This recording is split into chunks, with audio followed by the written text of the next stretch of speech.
And welcome back to another video, guys. Today we are replacing this filter dryer into this new compressor, but before we're gonna show you something, and the way we're gonna do this is we're gonna be flushing the condenser coil, because this condenser coil, when the system start getting a little bit too old, it start collecting inside a little bit of dust that definitely can affect the system to be cooling perfect. And the next process to do these, we're gonna be soldering the filter dryer, and then we're gonna be flushing it with nitrogen air to clean all the dust that is in there. We're gonna be putting the service valve into the compressor, and what we're gonna do right now, we're gonna use these couplings to install the filter dryer. So the purpose of what we do in this, guys, we want to flush the condenser coil, is just for safety, and it is a little bit extra step that we are taking, but definitely it's totally worth it. How do you know when it's worth it to do it? And my recommendation is that if the system that you are replacing, the new compressor, is more than 8 years, it's good to flush the condenser coil, because it start collecting dust inside the system that even though you guys already corrected the main issue, that it was the compressor, and if there's dust inside the condenser coil, it's gonna block the system. So if you asking yourself right now, why, if I already installed a compressor, it still doesn't work, that means that all that dust that it was on the condenser coil could it probably blocked the system. So that's why it's always good to flush the system. That way you make sure that there's nothing there that is going to block the new compressor lines, and that way you will not have no problems. So back on what we're doing right now, we're gonna solder the return line, which is this line that I'm soldering right now. And from now on, we're just gonna let the system to cool down. And if you guys notice, I didn't solder the capillary tube inside the filter.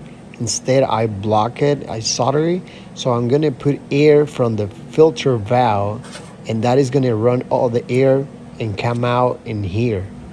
So we have already connected the nitrogen air, and what we're gonna do is just we're gonna be flushing. Pretty much, we're gonna be putting air into the system, for we can see if it's something is gonna come out of the air. So good thing right now, we are not seeing not that much of dust. Just a little bit dark in there, but we're gonna be flushing it a couple times to make sure that condenser coil lines are clean. Alrighty, now that we make sure that the condenser coil is clean, we are ready to solder the capillary tube back into the filter. This is the new filter we are soldering, and now we feel definitely comfortable to solder the condenser line back into the compressor. And right now, that's what we're gonna be doing. We're gonna be soldering the service valve, and then we're gonna be soldering the capillary tube. And the last soldering we're gonna do is soldering the condenser inside the compressor. So this coil that we're doing today, guys, to be honest, for the system to be 11 years with the original compressor, with the original filter dryer, I'm really surprised that the system, it was not that dirty like some other ones that I have done. And because those other cases that I haven't been recording, I decided to make a video to show you all the dust that the condenser coil create when the compressor goes out. But the good thing about this system is that, to be honest, it was not that dirty. Barely dust came out of the condenser coil, but I wanted to flush it just to be safe.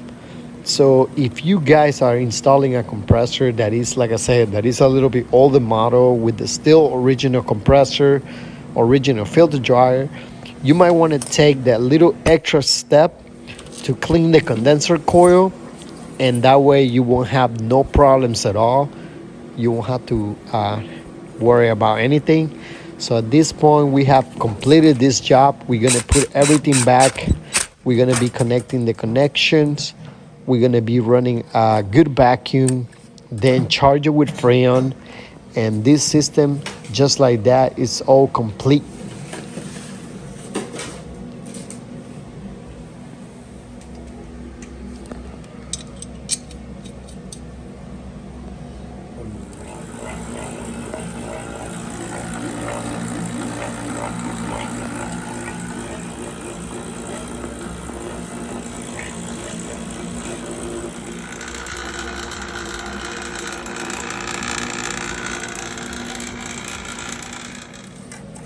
Alrighty guys, we're gonna be securing the filter dryer to make sure it's not moving. And at this point, the update on the control board is all complete, so we are ready to put everything back. We're gonna be cleaning the system really good over here to make sure there's no dust. But just like that guys, this job is all complete. If you have any question, leave your comment below. Definitely, if you are in the Houston area, we can definitely take care of this problem for you. Just give us a call to the phone number. And thank you for looking at this video. We are here for you. Don't forget to like and subscribe.